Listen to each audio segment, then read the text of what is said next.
15వ రోజు రాత్రి 8:30 అసలు నువ్వు వేడవదేమైంది నాకు అర్థం కాకుంది. ఇమ్మాన్ కోసం స్టాండ్ తీసుకున్నాను, తనుజ కోసం స్టాండ్ తీసుకున్నా. అదే చెప్తున్నా, వాళ్ళకి అది తెలీదా? నేను సుమనన్న కోసం స్టాండ్ తీసుకున్నా. నీతో తప్పుగా ఉంటుంది అమ్మాయిలే కదా స్టాండ్ తీసుకున్నా.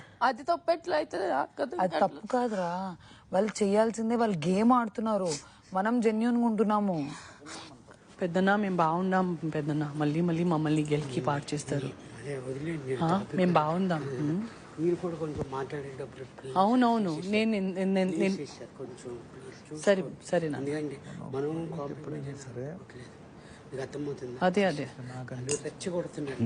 అవును, నాకు బాగా అర్థమవుతుంది. అక్కడ అందరూ మాట్లాడుతున్నారు. లేదా అక్కడ సంజనా గారు కాదక్క అనింది, బర్నీ అని అన్నారు. ఇక్కడ ప్రతి ఒక్కరికి నువ్వు నెగిటివ్, నీతో ఎవరు మాట్లాడడానికి ఇష్టం లేదు ఎవరికి కూడా. ఇప్పుడు అందరూ మాట్లాడుతుంటేమో గ్రూప్ గేమ్ అవుతుంది. ఎవరైనా నామినేషన్ కదా అది. అట్లీస్ట్ నాకు ఒక్కలేదు కదా, ప్రతి ఒక్కరు అని చెప్పి 10 సార్లు పాయింట్ అవుట్ చేస్తారు బర్నీ అన్న. అట్లా లేదక్క, నిజంగా అని వెళ్ళిపో. చెప్పు, ఏమన్నా చెప్పు.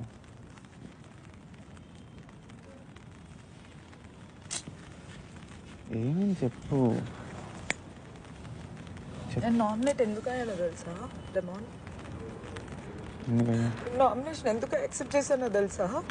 నేను ఫైట్ చేయగలను. సంజన గారి కంటే సుమన్ గారి కంటే నేను ఎక్కువ స్ట్రాంగ్ అని. నేను ఎందుకు తీసుకున్నానో తెలుసా నామినేషన్?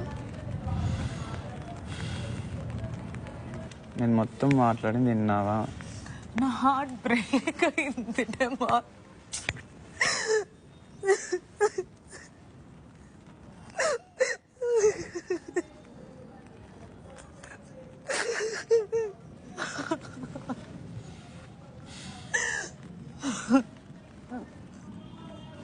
నా నమ్మకం ఏంటంటే నువ్వు ఉన్న వెళ్ళవని. నువ్వు ఎలా చెప్తావు డెమ్మా? నువ్వు ఎలా చెప్తావు? బట్ నేను సరే ఇట్లా చెప్తా.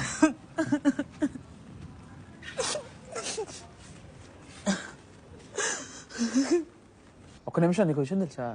అది మీకు అనిపించింది చెప్పడం పాయింట్. అది ఎప్పుడు ఇష్యూస్ జరుగుతున్నప్పుడు కళ్యాణ్ గురించి మాట్లాడితే మేము సపోర్ట్ చేసాము. కాదు, చూడలేదా అది? నామినేషన్స్ చెప్పేది అది. స్టాండింగ్ సపోర్టింగ్ ఒక్కరి తరపున కూడా రావట్లేదు మీ సైడ్ నుండి.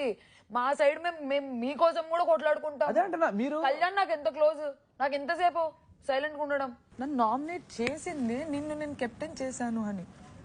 నేను కావాలని నిన్ను కెప్టెన్ చేశానా? లేదు, ఆ పాయింట్ తీసుకురాలేదు కదా నామినేషన్. మీరు చేసిన పాయింట్ కాదు, ఇక్కడ స్వాప్ చేసే పాయింట్ ఉంది. బట్ నా తప్పు ఎంత ఉందో నీ తప్పు కూడా అంతే ఉంది కదా. నీ మీద నీకు నమ్మకం ఉంది, నువ్వు కరెక్ట్ అన్నప్పుడు ఖచ్చితంగా వద్దురాము. నేను ఎవరి గురించి స్టాండ్ తీసుకుని అసలు మాట్లాడను. ఎందుకు స్టాండ్ తీసుకున్నా కనిపించుకోవాలని లేదు. నీ స్టాండ్ తీసుకొని వదిలేరాము. నాకు అసలు మాట్లాడాలని కూడా లేదు. నాకు నీది ఎక్కడ నచ్చలేదంటే, నువ్వు తప్పు చేసినా చేయకపోయినా 10 మంది చెప్పేటప్పటికి నువ్వు ఒప్పుకుంటా అంటే నాకు నచ్చలేదు. నీకు మార్నింగ్ అది చెప్తే నేను ఒరే నీకు అర్థమవుతుందా? 10 మంది అది తప్పు తప్పు తప్పు అని అంటే నువ్వు ఎన్నిసార్లు ప్రూవ్ చేసుకుంటావు నేను కరెక్ట్ ప్రూవ్ చేసుకోవడానికి మీరు ఏదో అనుకున్నాను అంటే సరిపోద్ది కదా. నేనేం చేయను చెప్పు. ఏం చేయరు. ఒరే నేను ఇప్పుడు ఏం అనట్లేదురా నిన్ను. I'm sorry. I don't need a sorry. I don't need sorry. నేను ఐ అండర్స్టూడ్ అంతే. రాత్రి 8:45 ఇప్పుడు ఫస్ట్ టైం నామినేట్ అయినందుకు ఇంత ఏడ్ చేస్తుంది. మరి జనాలు నామినేట్ చేసినప్పుడు, శ్రీజ నామినేట్ చేసినప్పుడు జనాల్ని నాకు తెలుసు మధ్యలో నుంచి మాట్లాడినందుకు నన్ను టార్గెట్ చేస్తున్నాడు. చేసిన ఐ డోంట్ కేర్. నామినేషన్స్ గురించి అసలు నేను భయమే పడినా. ఇప్పుడు ఒక నామినేషన్ జరిగేటప్పుడు సిన్సియర్లీ రిక్వెస్ట్, ఎవరి ప్రాబ్లం ఉందో వాళ్ళు సాల్వ్ చేసుకుంటారు. మధ్యలో అందరూ లేచేసేసరికి అది గ్రూప్ గేమ్ లాగా కనపడుతుంది. అక్కడ మనం ఇప్పుడు లేచాం, నాన్న లేచారు, నేను రీతు అండ్ ఎవరు రామ్ మాట్లాడేటప్పుడు. ఎవరు మాట్లాడుతున్నారు? ఎవరు లెగట్లేదు కదా.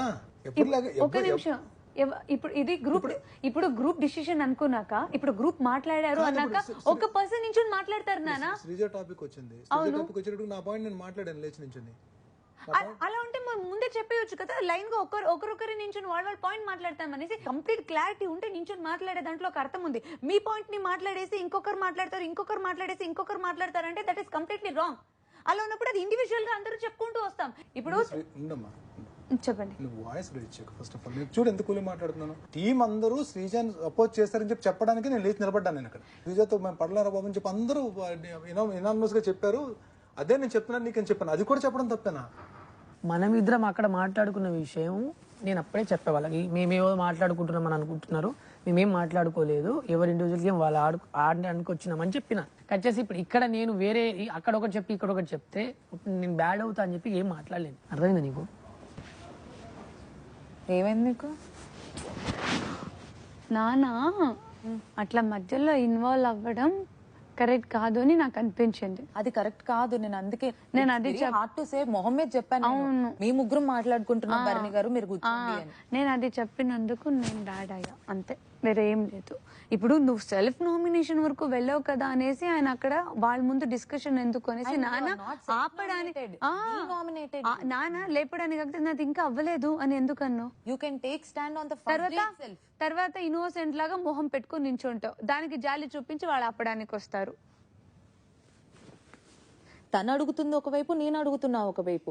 నువ్వు తనకి నాకు కూర్చోబెట్టి ఐఎమ్ గివింగ్ ద క్లారిటీ, నేను ఊహు అన్నా ఊహు అన్నా రెండు మాటలు అన్నాను. ఓకే, నేను నువ్వు అడిగిన దానికి ఆన్సర్ ఇది, నువ్వు అనుకున్నది ఇది కాదు అని చెప్పడం 1 minute కూడా పట్టదు. రాత్రి 9:15 ఆవిడ డ్రామాలు చేయొద్దని చెప్పనండి. ఆగండి, ఆయన చేస్తానని మీరు కరెక్ట్ కాదు. ఈ మ్యాటర్ లో మీరు ఇన్వాల్వ్ అవ్వడం కరెక్ట్ కాదు. కూర్చున్నాను అక్కడ, నా దారిని కూర్చున్నా. హరీష్ రండి. ఇప్పుడు వచ్చేది నన్ను పిలిచారు యాక్చువల్గా మన సుమన్ గారు. ఏం తింటారంటే టమాటా వేసాను, వచ్చి చేస్తాం కోసం వచ్చాను. టమాటాలు 4 ఉన్నాయి, మరి పర్లేదా, మరి చేసేస్తే రేపు ఒప్పుకుంటుంది అని చెప్పాను. మాట్లాడుతున్నా, ఈ లోపల ఆ స్టవ్ వీళ్ళకి ఇచ్చేసేసి అన్ని పెట్టేసుకుని చేసుకుంటున్నారు. అదేంటంటే నన్ను పిలిచారు కదా చేయమని, నేను చేస్తాం వచ్చిన అంటే నేను చేసేసుకుంటా. అది అయినప్పుడు ఎందుకు ఇదంతా? నేనంటే ఏదో ఫీల్ అయిపోయి చేస్తున్నాను. నేను అసలు ఏం ఫీల్ అయిపోయి తనుజ నీకు కూడా తెలుసు కదా నాకు ఆకలి తట్టుకోలేను. అవును కరెక్ట్. ఇప్పుడు దానికి సంబంధం ఏంటి? నేను మనస్ఫూర్తిగా చేసి పెడదానికి వస్తాను. ఆయన వండడానికి వచ్చారు కదా.